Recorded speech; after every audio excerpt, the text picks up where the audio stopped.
하나님의 말씀을 보겠습니다. 계속해서 에스라 10장 1절에서 4절까지만 보고 나머지는 설명을 하겠습니다.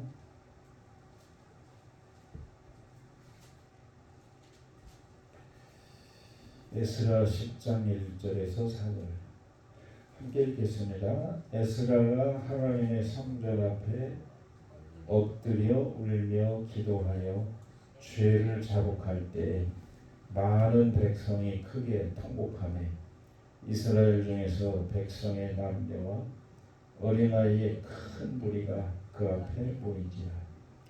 엘람 자손 중 여기엘의 아들 스가랴가 에스라에게 이르되 우리가 우리 하나님께 범죄하여 이 땅 이방 여자를 맞이하여 아내로 삼았으나 이스라엘에게 아직도 소망이 있나니 곧 내 주의 교훈을 따르며 우리 하나님의 명령을 떨며 준행하는 자의 가르침을 따라 이 모든 아내와 그들의 소생을 다 내보내기로 우리 하나님과 언약을 세우고 율법대로 행할 것이라. 이는 당신이 주장할 일이니 일어나소서 우리가 도우리니 힘써 행하소서 하니라. 어제 계속 이어서 이제 우상을 섬기고 이방 여인을 들여 그들의 풍속을 따르고 불순종하고 안식일을 범하고 이래서 이제 70년 포로 형이 떨어지고 그 다음에 이제 에레미야를 통해서 하나님이 반드시 70년이 차면은 반드시 이제 자유를 얻을 것이다. 그렇게 70년 형량은 인간이 생각할 때는 굉장히 많은 것 같지만 하나님 편에서는 굉장히 참으신 사건이다.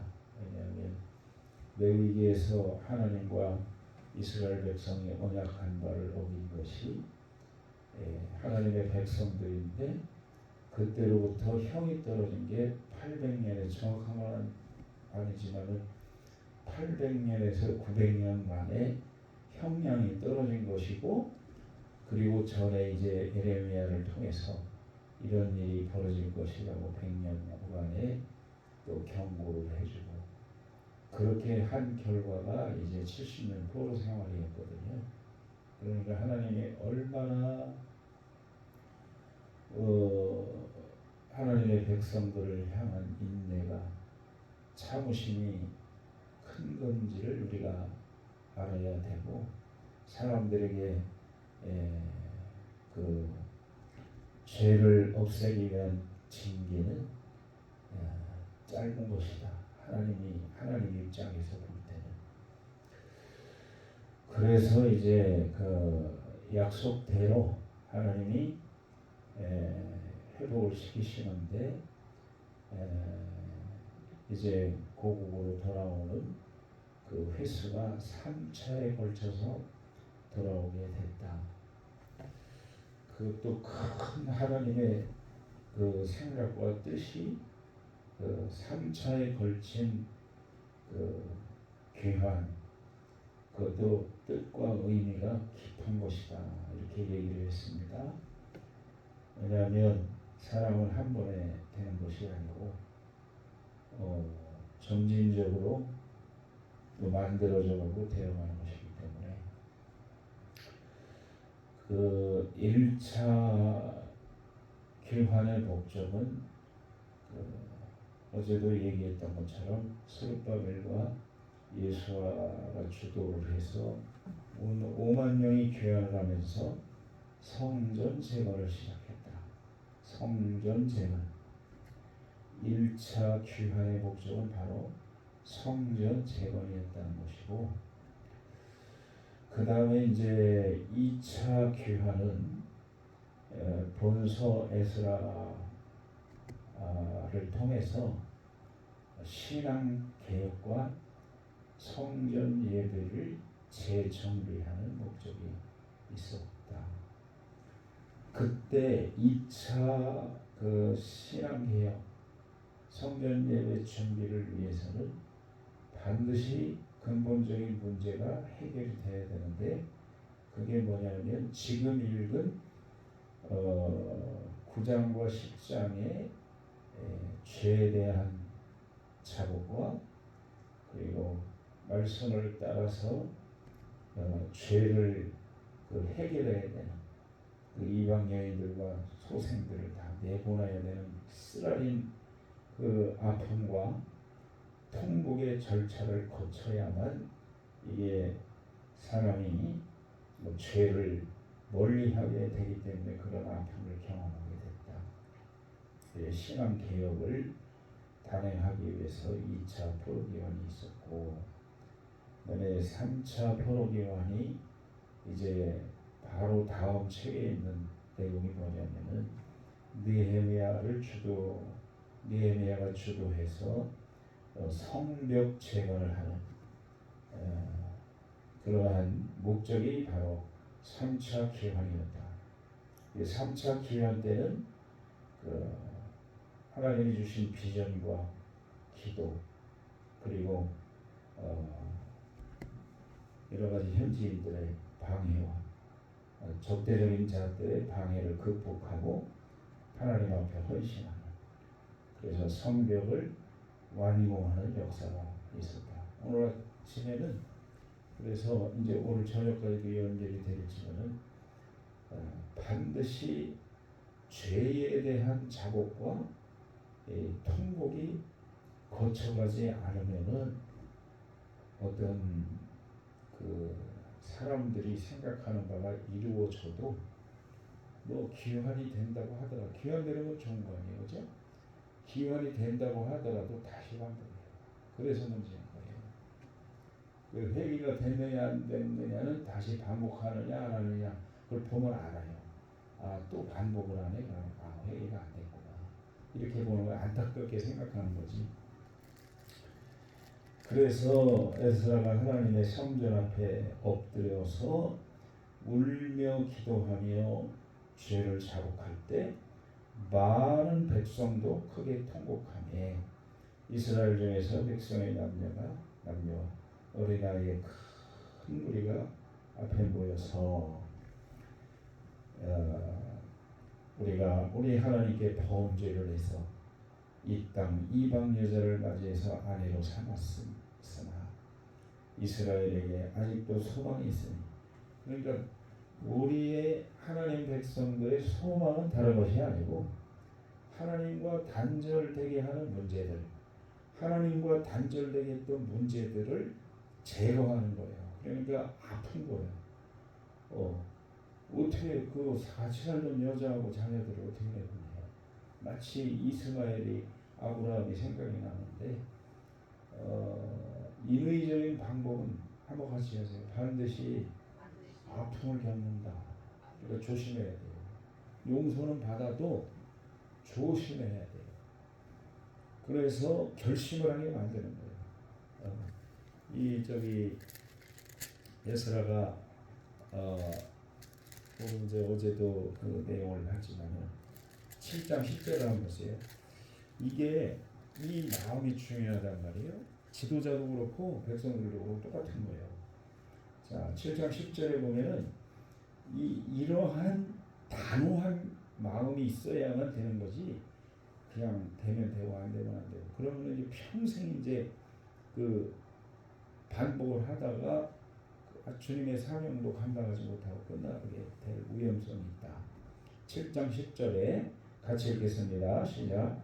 에스라가 여호와의 율법을 연구하여 준행하며 율례와 규례를 이스라엘에게 가르치기로 결심하였다.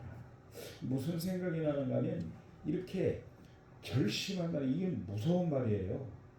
어느 정도냐, 이방 여자들과 자기가 낳은 새끼들을 갖다가 내 천에는 이혼, 여기 이 내보낸다는 것은 이혼을 말하는 거예요.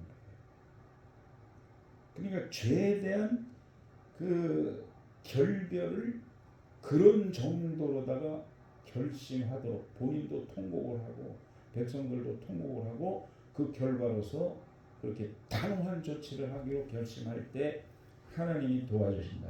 근데 여러분 이런 걸 생각해. 내가 말씀을 읽다가 무슨 생각이 드냐면 이스마엘과 하갈을 쫓아냈잖아요.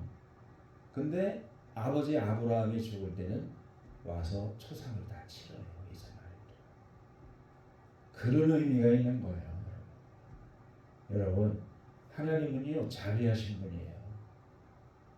그러니까 하나님과 멀어지게 하는 것은 무엇이 됐든 간에 결단을 내려야 돼요. 아멘. 그게 나쁜 게 아니에요. 아픔을 통해서 하나님의 뜻이 이루어지면 결과적으로 나중에는 본인이 준 거예요. 아멘. 그런 걸 생각해야지 하나님이 무자비하게 뭐 그냥 옆에 있는 쫓아내고 자식 새끼들 살지도 못하게 아직 피도 말랐는데 어떻게 살으라고. 아마 아브라함이 그렇게 생각했으면 이스마엘 못 내보내요. 그걸 성경 자세히 보세요. 나중에 보면 아브라함이 돌아가실 때 이스마엘도 와요. 그런 거예요. 그러니까 이게 내가 이 7장 10절을 읽으면서 무슨 생각을 했는가 하면 다니엘도 포로로 잡혀갔잖아요. 그때 왕족이 왕족. 그런데 그 거기서도 뽑혀가지고 총리의 총리가 됐을 때도 총리의 총리가 되기 위한 수련 기간에도 왕에게 책사 대접을 받아가지고 모든 귀한 것을 다 받는데 아이 보니까 우상제물이란 말이에요. 그래서 자기를 관리하는 그 한관장에게 부탁을 해가지고 내가 이렇게 이렇게 안 먹고 싶다 그러니까 본인이 하나님 앞에 한번 따라서 하세요. 뜻을 정하여. 그게 이거랑 똑같은 거예요. 결심. 뜻을 정하여 그 다음 따라서 하셔야 돼요. 우상의 음식으로 자기를 더럽히지 않기를 환관장에게 구했더니 은혜를 입었다고 했어요. 근데 우선은 뭐예요? 본인이 죽을 결단을 해야 돼요. 그거 걸리면요 다 난리 나는 거예요. 그거 법칙을 어기면 환관장도 난리나 뭐가지 잘리는 거고. 그러나 다니엘이 뭘 정했어요? 뜻을 정할 때 하나님이 도와주시는 거지. 왜 뜻과 결심이 중요해요? 못해요 우리가. 그러나 그게 중요한 이유는 목숨 걸고 내가 뜻을 정하겠다. 하나님과 멀어지는 건 단호하게 처리하겠다. 그러면 그 속에 성령님이 역사하셔서 되는 거지 본인이 하는 게 아니에요. 본인이 할 일은 뭐예요? 죽기 살기로 한번 같이 합시다. 죽도록 충성하겠다. 선언하기 위해 하신 말씀이죠. 그러면 성령님이 역사하시는 거예요. 예수님 보세요. 겟세마네 기도가 십자가를 앞에 놓고서 누가복음인가 한 군데 딱 나오는데 천사가 돕더라라고 하는 딱 한 구절이 나와. 근데 언제 도왔느냐? 예수님마저도 뭐라고 기도했어요? 아버지여 내 원대로 마시고 아버지 원대로 되기를 원합니다. 이렇게 했을 때 땀이 핏방울이 될 정도로 뚝뚝뚝 떨어질 때 비로소 천사가 힘을 돋더라. 여러분 하루하루를 결심해도 부족해요. 작심 3일, 작심 하루밖에 안 돼요. 내가 운전을 하다가 혼자 다니면 얼마나 편한지 몰라. 잔소리가 없으니까. 잘못해도 괜찮잖아. 나 혼자 다니니까. 누군 줄 알아? 근데 옆에 하나 따뜻해. 설교는 그렇게 해놓고서 그렇게 나와요. 설교는 그렇게. 그렇다니까. 실컷 말해놓고 저는 못 지키라. 그러나 또 해야 돼요. 또 결심. 왜? 내가 원하는 바는 그게 아니니까. 그럴 때 하나님은 반드시 이 성경 전체를 보면 본인이 결심을 하고 뜻을 정하고 죽을 각오를 할 때 살 길이 열리는 거예요.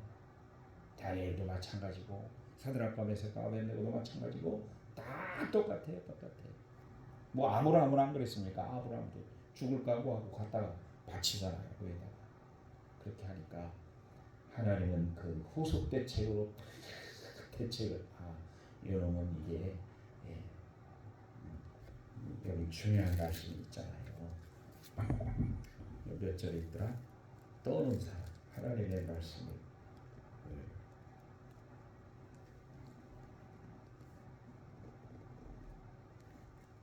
한번 같이 합시다. 여기 있어 3절 10절 3절 이런 마음을 가지는 것을 원하시는 거예요. 하나님 10장 3절에 시작 곧 내 주의 교훈을 따르며 우리 하나님의 명령을 떨며 준행하는 자의 가르침을 따라 아멘. 떨며 그 명령을 떨며 준행하는 자 이게 안 될 때 인간이 불행한 거지. 그냥 죽기를 각오하고 하나님의 명령을 떨며 준행하는 사람 말씀을 받는 사람 그러면 거기서 역사가 일어난다. 오늘 하루도 이 말씀을 붙들고 승리하는 여러분 되시기를 주님의 이름으로 축원합니다.